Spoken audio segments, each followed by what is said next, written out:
bom dia, boa tarde, boa noite ao senhor, à senhora que nos prestigiam. Estamos aqui para mais um Entrevistas e entrevistas especial. Sabe, aqueles heróis brasileiros que não desistem nunca? Aquele que trabalhou desde jovem, fez a vida com honestidade, construiu seu patrimônio e que generosamente quer continuar gerando empregos, quer continuar gerando divisas para a cidade, para a região, para o país. Pois bem, é um desses que a gente tem hoje aqui na bancada do Entrevistas. Muito boa tarde, meu caro André Orsini. Como vai? Boa tarde, um prazer estar aqui para a gente falar da Baixada, né? Falar do Andaraguá. Então, um prazer muito grande, eu agradeço muito o convite. Estamos aqui também com o colega jornalista Igor de Paiva, sempre uma honra contar com a tua participação. Minha, Nilson. Tudo certo? Tudo tranquilo. Vamos embora.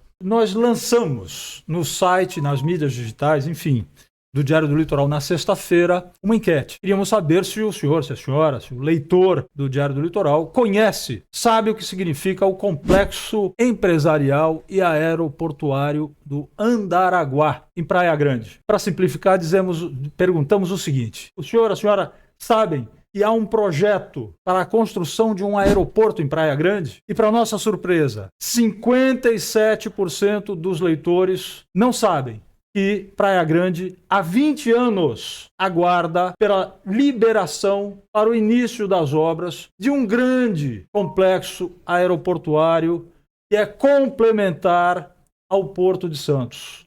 Um projeto capaz de transformar a economia de toda a região metropolitana. É isso mesmo que os senhores ouviram. Há 20 anos, este moço, a cidade de Praia Grande e a região metropolitana esperam, pelo fim da burocracia, poder investir o dinheiro dele. Não está pedindo dinheiro para ninguém. Dinheiro de sócios, de parceiros, para gerar empregos, para gerar divisas. André, e aí? De onde você tira tanta resiliência, 20 anos batalhando por um projeto que só quer trazer desenvolvimento para a região? O que acontece, André? Por que esse projeto não sai do papel? Essa é uma boa pergunta. Eu falo sempre o seguinte, muitas vezes até eu me coloco em dúvida, né? Falando, será que o sonho é muito grande? Será que o projeto é muito audacioso? O que será que acontece que esse projeto não anda, né? Mas aí eu acabo fazendo uma reunião ou outra com algum especialista e as pessoas olham e falam assim, nossa, que projeto maravilhoso, né? Que coisa... semana passada ainda, na inauguração do viaduto da Eldorado aqui em Santos, uma pessoa da autoridade portuária falou assim, olha, eu conheço o projeto desde 2014, eu analisei o projeto e ele falou assim, parece um projeto, a gente olhando assim, algo americano. Eu falei, exatamente. Eu fiz empreendimento imobiliário nos Estados Unidos e peguei o conceito de aeroporto e indústria e trouxe para o Brasil. É um projeto que tem uma pista de pouso e tem área de produção, ela está interligada com o Porto de Santos, porque nós estamos a 17 quilômetros do porto. E a linha férrea passa dentro da nossa área.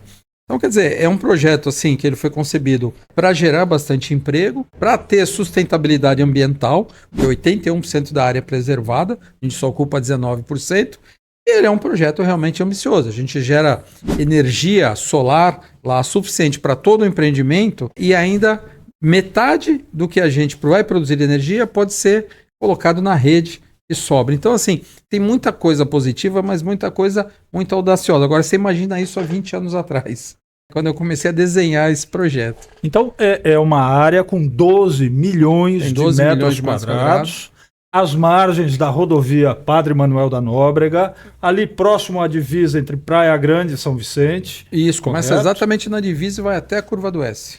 E desses 12 milhões de metros quadrados, os senhores pretendem preservar 9 milhões, correto? Exato. E utilizar apenas 3 milhões de metros quadrados. Ou seja, ele já obteve a licença prévia, a licença ambiental prévia. Que é a que dá a viabilidade ambiental, né? Já obteve a licença de instalação do canteiro de obras. Correto, André? Certo. A licença de instalação da primeira fase. Não é só o canteiro de obras. A primeira fase eram 247 mil metros quadrados de galpões, né? E a gente completaria em 2 anos e começaria a segunda fase, que é mais 200 mil metros de galpões e o aeroporto. Ou seja, você já tinha as licenças ambientais em mãos. Sim. A parte burocrática está andando, né? Já está na mão. Aí surgiram alguns entraves. índios, indígenas, foram identificados dentro da área. Não estão na nossa área. Estão Por favor, a 2 esclareça. quilômetros do terreno, não é a área de nossa propriedade, é de terceiros, né? Em 2011 foram para essa área, a gente não tinha conhecimento. Dentro do licenciamento ambiental foi identificado pela CETESB, a gente contratou uma equipe de antropólogos que fez um levantamento, identificou a quantidade, que são 48, identificou de onde eles vieram, alguns do Paraná, outros de Santa Catarina, e a gente fez algumas medidas mitigadoras e propôs a eles. Falando, olha, nós vamos construir um empreendimento, na lei fala que num raio de 10 quilômetros, da onde há uma aldeia, e lá ainda não é reconhecida a aldeia, porque o processo de reconhecimento de uma tribo demora de 20 a 30 anos. Então, assim, mesmo assim, a gente falou assim, poxa, nós temos que propor algumas medidas mitigadoras para eles. Então, a gente propôs medidas mitigadoras, que era qualificar as crianças, dar todo o atendimento para eles. Ainda propusemos mais, eu queria, na época, construir para eles uma espécie de um local para visitação, onde as crianças das escolas públicas e particulares poderão visitar uma oca, mas, assim, tematizada com atendimento com ar-condicionado, alimentação. Como acontece no Rio Silveira, em Bertioga. Exato, onde eles poderiam até comercializar, né, os artesanatos deles, tal. Então a gente propôs bastante medidas mitigadoras. A princípio eles aceitaram o empreendimento, nos pediram que a gente comprasse uma área de 6 milhões de metros quadrados para eles, né? A gente aceitou nesse documento, assinamos, mas logo após eles fizeram uma denúncia ao Ministério Público Federal dizendo que eles não querem o empreendimento em si. E de lá para cá, a CETESB suspendeu a nossa licença de instalação e a gente está aí tentando uma solução administrativa junto à FUNAI para isso. Então, só acrescentando isso que o André falou, são 48 indígenas provenientes de diversos pontos, inclusive do estado do Paraná. Paraná Ou e seja, Santa eles não Catarina, eram teoricamente Santa só Catarina. nativos daquela região, né? Ainda que sejam, e aí, Ministério Público Federal, me perdoe, mas eu vou usar o termo, ainda que a etnia Guarani seja reconhecidamente nômade, né? Perfeito. Os Guarani têm essa natural da característica, cultura deles, é né? natural da cultura deles, mas com todo respeito, são 48 indígenas. E o André se dispôs a buscar soluções viáveis para que o empreendimento não travasse. Só repetindo aqui os números. 1,5 bilhão investimento. de reais em investimentos. Uma pista de pouso com 2.600 metros de comprimento.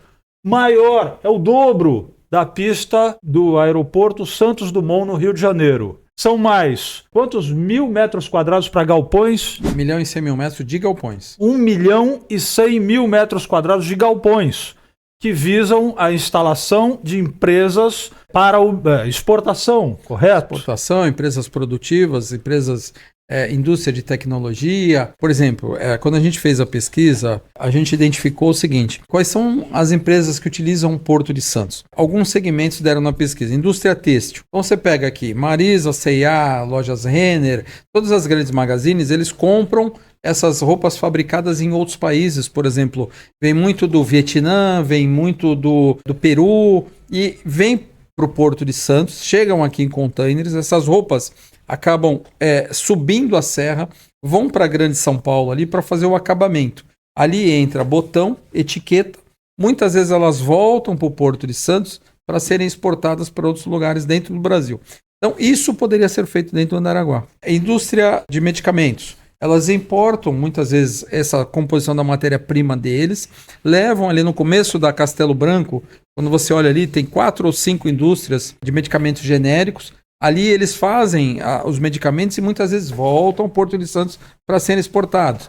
E a mesma coisa, a indústria da informática, de tecnologia. Então, muita coisa que chega no Porto de Santos poderia ser feito aqui dentro do Andaraguá. Então, assim, por que eles vão ali nos arredores de São Paulo? Porque tem aquele famoso tributo, né, de que cidades ali próximo ao começo da Castelo tem o ISS incentivado em 2%. Mas dentro do Andaraguá tem uma lei que diz que, de acordo com o volume de investimento, o nosso ISS seria reduzido de 5% para 2%, para incentivar o desenvolvimento. Igualdade de competição. E a economia do transporte. porque você tem que levar esses containers até lá, trazer os containers de volta. Então, sendo feito dentro do Andaraguá, teria essa economia do transporte. Essa necessidade de ir até lá ia ser quebrada, basicamente, né? Você reduz até trânsito no sistema Anchieta Imigrantes. Anchieta Imigrantes, Tira exatamente. carretas.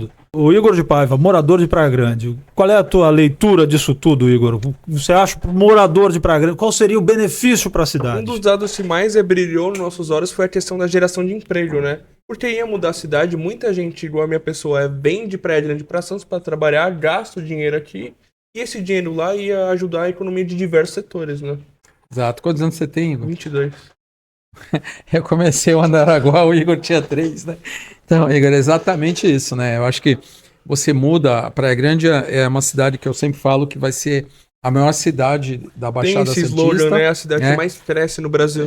E assim, em número de moradores, deve chegar perto de 700 mil. E a gente tem que ter emprego, né? Para essas pessoas.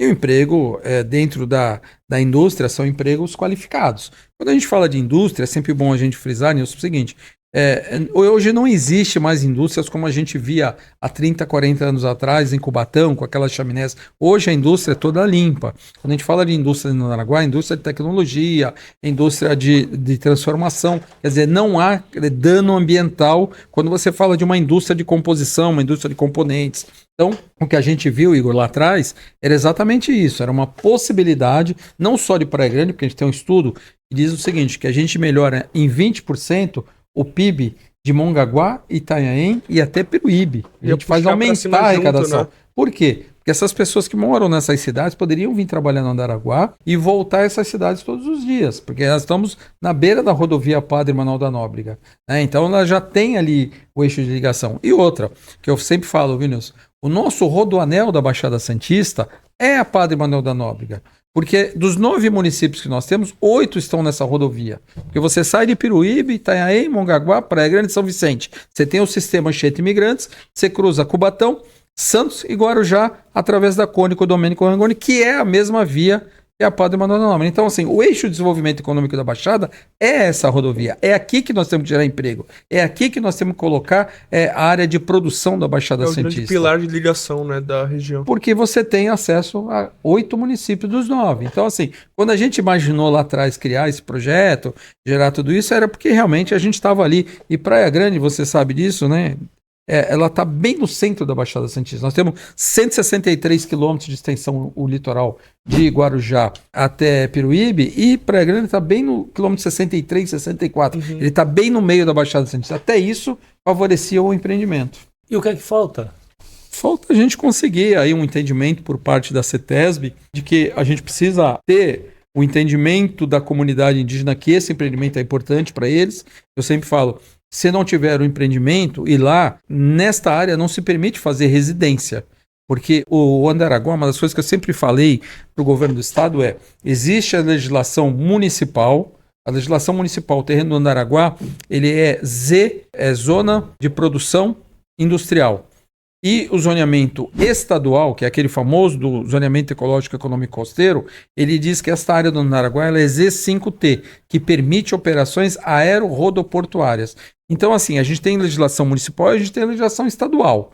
Então, ali não se permite que faça outra coisa a não ser um projeto igual ao Andaraguá. Então, não dá para falar, vamos fazer residência. Não pode. Por quê? Porque é uma área já prevista para a expansão do município, para crescimento econômico. Então, falta que haja um entendimento, e no meu ponto de vista, isso cabe ao governo do estado de São Paulo. Não estou nem aqui dizendo se a CETESB não toma conhecimento, mas acho que o próprio governador, com o qual eu já tive a oportunidade de conversar, eu acho que tem que dar um auxílio para a gente nesse momento e dizer o seguinte, gente, vamos sentar na mesa, vamos pôr todos os envolvidos, vamos encontrar uma solução. Entendeu? O que não pode é ficar um empreendimento parado, né? E a gente sem solução e com risco de invasão, porque a gente já teve um risco de ocupação da área em 2015, eram 11 pessoas fazendo uma invasão, uma ocupação, e quando a gente foi tirar em 2016, já tinha 1.386 barracos dentro da área. Então, assim, o que não pode é isso. Por quê? Porque, lógico que as pessoas precisam ter habitação, lógico que as pessoas precisam ter casa própria, precisam morar com dignidade, mas fazer uma ocupação do jeito que é, por exemplo, a Fazendinha, que a área pertence a nós, aqui do lado de São Vicente, não tem saneamento básico, não tem água tratada, não risco tem até pra energia eles, elétrica. né? É um risco de saúde pública. O Andaraguá, ele tem condições de gerar emprego qualificado, ele tem condições de ajudar não só a cidade de Praia Grande, mas toda a Baixada Santista e principalmente ele tem condições de mudar todo o perfil de uma sociedade. Por quê? Porque a gente, junto com o Andaraguá, eu na época fiz a Fundação Andaraguá. O que é isso? É uma parte para poder você fazer a qualificação da mão de obra que vai trabalhar lá dentro. Por quê? Nenhuma empresa vai sair do outro lado do mundo, seja lá dos Estados Unidos, da Ásia, da Europa, e vir para o Brasil montar uma unidade se ela não tiver mão de obra qualificada. Então o que nós fizemos? 5% da receita do Andaraguá vai para sustentar a fundação. E a fundação, ela vai ter o propósito da qualificação da mão de obra. O que é? É treinar essas pessoas, qualificar essas pessoas para trabalharem dentro do Andaraguá. É emprego de qualidade, né, André? Emprego com qualidade. Emprego com salários que podem acima da média, né? transformar a realidade regional, a economia da região. Exato. Eu queria que você explorasse um pouco mais essa questão. Qual é o potencial de transformação da economia da região metropolitana a partir de um empreendimento como o seu? Olha, eu sempre uso esse parâmetro para dizer o seguinte: o último grande anúncio de investimento que aconteceu na Baixada Santista está completando 20 anos agora, que foi em 2004, quando a Petrobras anunciou que iria fazer investimentos na área de petróleo e gás na Baixada. Esses 20 anos se passaram, iam ser 5 prédios, depois iam 3, hoje nós temos um prédio, ainda com uma ameaça de desativar esse prédio, essa unidade em Santos, de ir embora para o Rio de Janeiro. Então, nesses 20 anos que nós ficamos praticamente sem ter anúncio de grande investimento, a Baixada Santista empobreceu.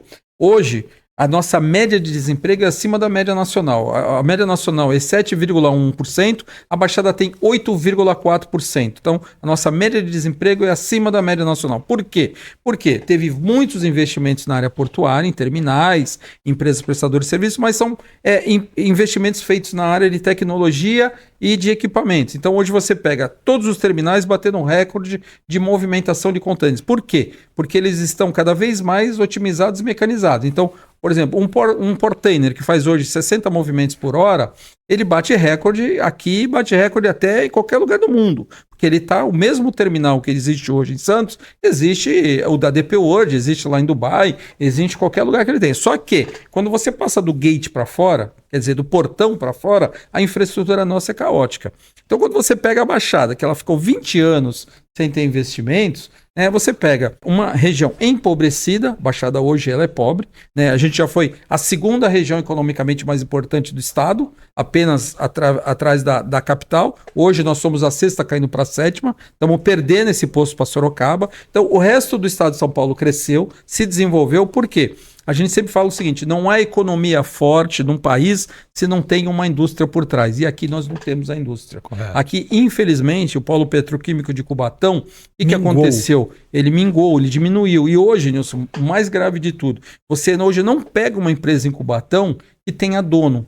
Todas elas pertencem a grupos multinacionais. O que isso quer dizer? Que qualquer resultado financeiro positivo, o dinheiro vai embora do Brasil, o dinheiro não fica para investir na região. Antigamente, há 30, 40 anos atrás, você pegava uma empresa e falava assim: poxa, ela deu lucro. O que o dono fazia? Comprava um terreno para expandir, fazia um investimento aqui, fazia algo ali. Hoje não, essas empresas não têm dono. Então você pega a Dinamarca, no Japão, o caso da Uzi Minas, os argentinos, você pega todas as grandes empresas de Cubatão, hoje elas estão na mão de grupos internacionais. Então todo o resultado, esse dinheiro tem que ir embora. Então a gente não tem novos investimentos. Então o que a gente precisa fazer? A gente precisa redescobrir uma Baixada Santista. A gente precisa unir os municípios, a gente precisa que o governo do estado ajude a Baixada Santista com um plano de desenvolvimento econômico integrado. Quando eu falo integrado, os 9 municípios precisam estar juntos, convictos de que é desta maneira que a gente vai fazer com que a Baixada Santista ela volte a ter um protagonismo dentro do cenário nacional. Porque hoje a gente perdeu muito emprego, a gente empobreceu muito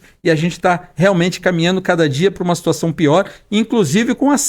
Se não tiver um novo acesso da capital à Baixada, até o porto vai colapsar.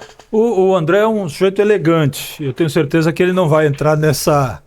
Mas nós, como jornalistas, a gente acompanha ainda um pouco mais de perto, um pouco mais distante em algum período, mas a gente acompanha esse processo todo. E eu queria entrar na questão política. Temos 3 deputados federais da região tivemos outros tantos deputados ao longo desses 20 A gente anos. tem visita quase todo mês de ministro, né? Ministros de Estado, ministro de portos e aeroportos, O governador vem com vem frequência à sempre aqui região. Quer dizer, o que é que... o ex-prefeito Alberto Mourão, agora candidato outra vez em Praia Grande, um dos caciques do MDB no estado de São Paulo, partido ao qual o André é filiado historicamente. Então, já me disse em off, e a gente sabe disso por outras fontes também, o André esteve com o ex-presidente Temer, que deu lá a sua contribuição para que o projeto saísse do papel, esteve com o ex-presidente Bolsonaro, que também deu a sua ajudou, contribuição. através da FUNAI, ajudou bastante.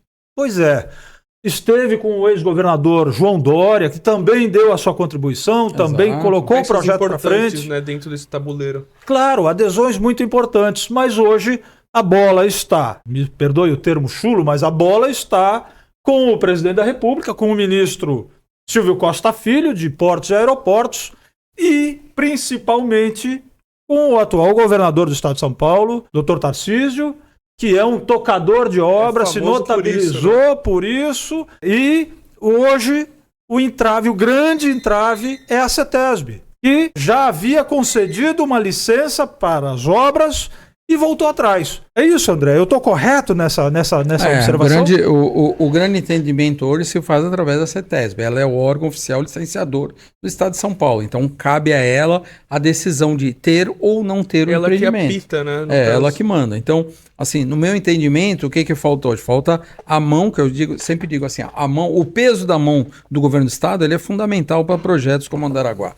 Porque isso não precisa ser um projeto de um empreendedor, é um projeto de Estado. A partir do momento que o Estado entende que esse projeto é importante para ele, porque vai gerar emprego, porque vai trazer investimento, porque vai trazer novos impostos, porque vai ser desenvolvedor, o governo do Estado põe a sua mão de peso. Seguinte, olha, em vez de acontecer em 10 anos, vamos fazer que aconteça em 1. Mas precisa ter alguém ali com o projeto embaixo do braço. Claro. Alguém querendo que isso aconteça. Né, Nilson? Eu sempre cito o exemplo, eu fui secretário municipal em Praia Grande, em 2004, e na época ia ser instalada a loja Decathlon em Santos.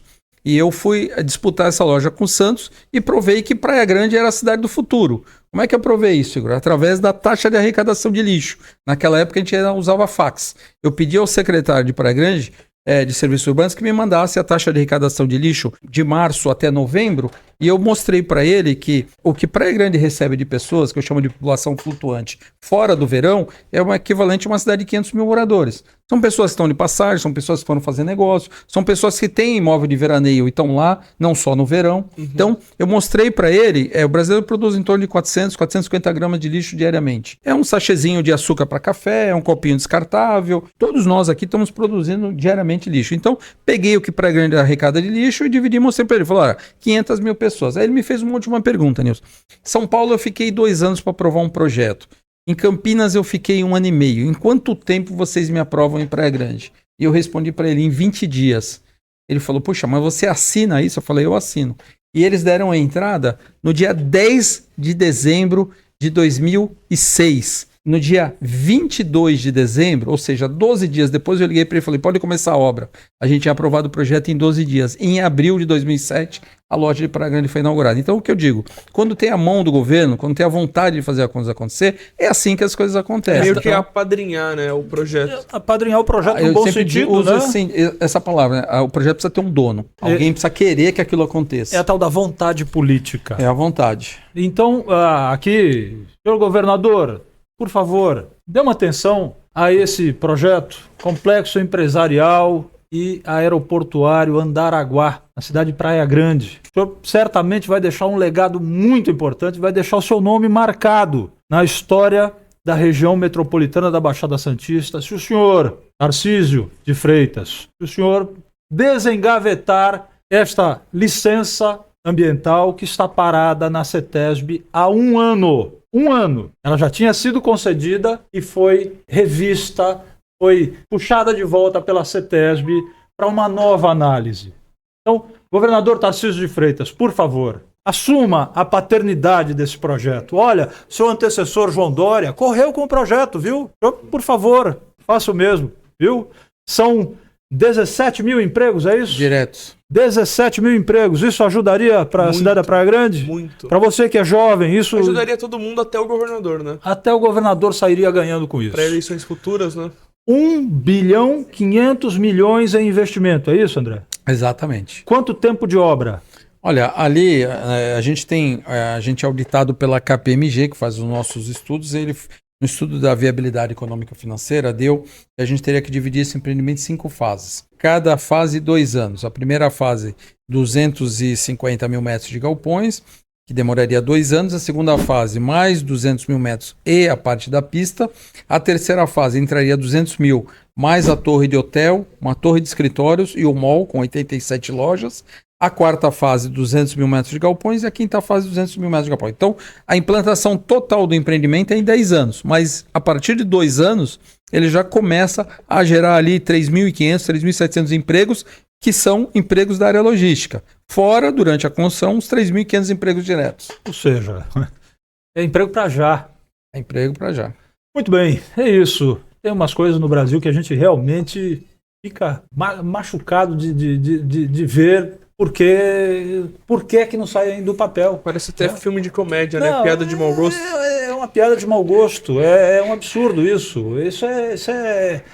Olha, chega a ser revoltante. Você imagina eu que estou há 19 anos. É um batalhador. Com todo respeito aos indígenas, viu? Com todo respeito aos indígenas. Houve uma proposta, essa conversa é muito importante. Não iam largar eles lá para fazer a obra, né? Pois é. E seguindo a legislação ambiental também, né? Preservando 81% da área. Né? Todo empreendimento ele tem um impacto ambiental, Óbvio. Seja pequeno, seja grande, sempre vai ter um impacto. O que a gente tem que fazer é mitigar os impactos e fazer as medidas compensatórias. No nosso caso, além da gente estar ocupando 19% da área, toda a massa vegetativa dela ia ser reposta em outros locais da cidade. Por exemplo, para cada árvore suprimida, a gente vai plantar 3. Eu já plantei 2.200 árvores em Praia Grande sem ter empreendimento.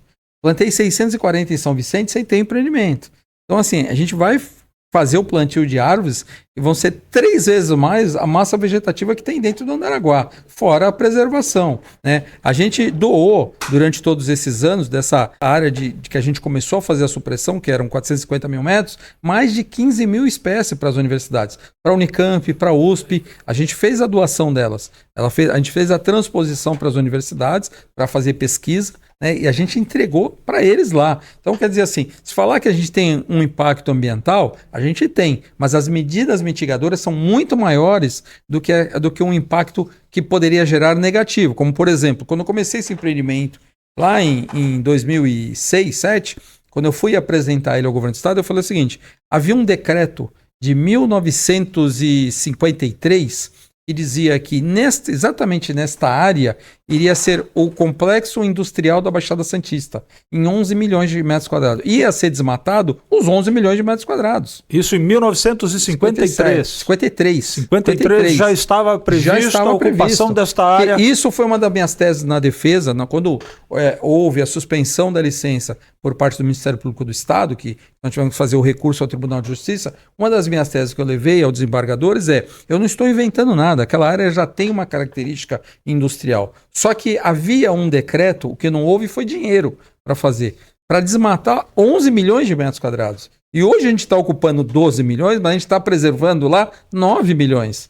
Então, quer dizer, a gente preserva muita área e ocupa pouco, o que é importante, que eu vejo que assim, realmente é importante que a gente faça a preservação, é importante que a gente crie a RPPN, que é uma reserva particular de proteção natural. Por quê? Porque não permite que pessoas invadam a área. Se a gente faz uma área ambiental muito grande e deixa por conta do Estado, o que acontece? O Estado não tem efetivo para preservar, e aí acaba invadindo. Nós não, nós criamos um parque, criamos aquela figura do guarda-parque do desenho do Zé Colmeia, aquele que vai tomar conta do parque, onde as crianças vão poder fazer visitas, as famílias vão fazer piquenique, final de semana a gente vai preservar essa área. Então, assim, o ganho ambiental é muito maior do que o prejuízo. Uma vez gravada na escritura essa RPPN, ela nunca mais pode ser usada para outra finalidade.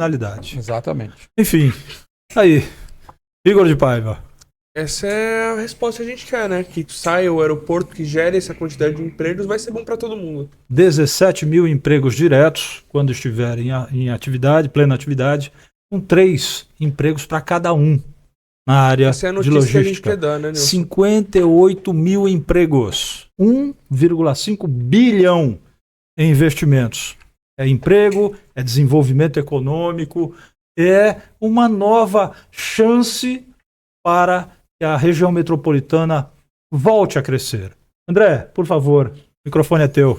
Eu agradeço a oportunidade, assim, eu sempre falo, né, a gente conversava aqui antes do programa, eu sou um defensor da Baixada Santista, trabalho todos os dias, eu defendi bastante a implantação do Aeroporto Civil Metropolitano do Guarujá, a gente fez investimento que eu fiz do meu bolso para que o projeto que está acontecendo agora saísse do papel. Na época que o prefeito Walter Sumo assumiu, eu falei, prefeito, com todo respeito, mas o projeto que a prefeitura fez está errado, precisa ser refeito, precisa começar um projeto que financeiramente pare de pé. Ninguém vai colocar 100 milhões de reais num projeto do Guarujá que não tem viabilidade econômica. Aí ele me sugeriu, o que você quer que eu faça? Eu falei, vamos fazer um aeroporto que comece a funcionar com um terminal para 3 voos diários. Conforme ele vai aumentando o movimento, vai fazendo investimento, e aí para de pé. Então, na época, eu fiz um investimento lá, gastei 300 mil reais, fiz os projetos para o aeroporto acontecer, e está acontecendo. Até julho do ano que vem, nós vamos ter o Aeroporto Civil Metropolitano do Guarujá funcionando. Então, assim, eu sou um incentivador da Baixada, eu falo, não trabalho só pelo Andaraguá, qualquer tipo de projeto que a gente veja que é de desenvolvimento para a Baixada Santista, eu sou um apoiador disso. O que a gente precisa é que realmente as pessoas trabalhem com a mesma vontade, né? Que todos tenham entendimento, principalmente parte dos prefeitos. Eles entendam que ninguém sozinho vai resolver o problema. Por isso que nós somos região metropolitana. Uma depende dos outros, seja para morar, seja para o transporte, seja para a saúde, seja para a educação. Então o que a gente tem que ter é um entendimento metropolitano entre eles, mas principalmente, eu volto a falar, a gente precisa ter a mão do Estado, porque é a mão pesada do Estado é que faz isso acontecer. Se o Estado ficar olhando de longe para ver o que vai acontecer, a gente não vai se desenvolver. Eu, nessa linha de raciocínio, eu fico feliz quando o meu vizinho está bem, sabia? Exato, lógico. Eu Todo fico mundo ganha, né? Todo mundo ganha. Lógico. Agora, aqui é o compromisso do Diário do Litoral. Vamos atrás da CETESB, vamos provocar no bom sentido o governador, provocar no bom sentido o ministro, que vive em Santos, vive no Porto, vive aí no aeroporto do Guarujá, né? Silvio Costa Filho. Sim. Vamos provocar, porque não é possível, não é aceitável, não é lógico que um projeto dessa importância continue em banho-maria. Dá a impressão que se tivesse tudo errado, ele andaria, né? Mas não é possível. Não é possível. Complicado. Às vezes dá essa impressão, Igor. Enfim, muito obrigado. Imagina, é um prazer grande estar aqui. Fico à disposição. Quando quiser me chamar para falar de Baixada, de Andaraguá, desenvolvimento, eu sou um grande incentivador disso. Um dos homens mais preparados dessa região metropolitana está aqui nessa bancada hoje. Igor de Paiva, muito obrigado pela contribuição. Convite, Nilson. Muito legal mesmo. Ao senhor, a senhora, muito obrigado pela atenção. Diário do Litoral, aqui é jornalismo.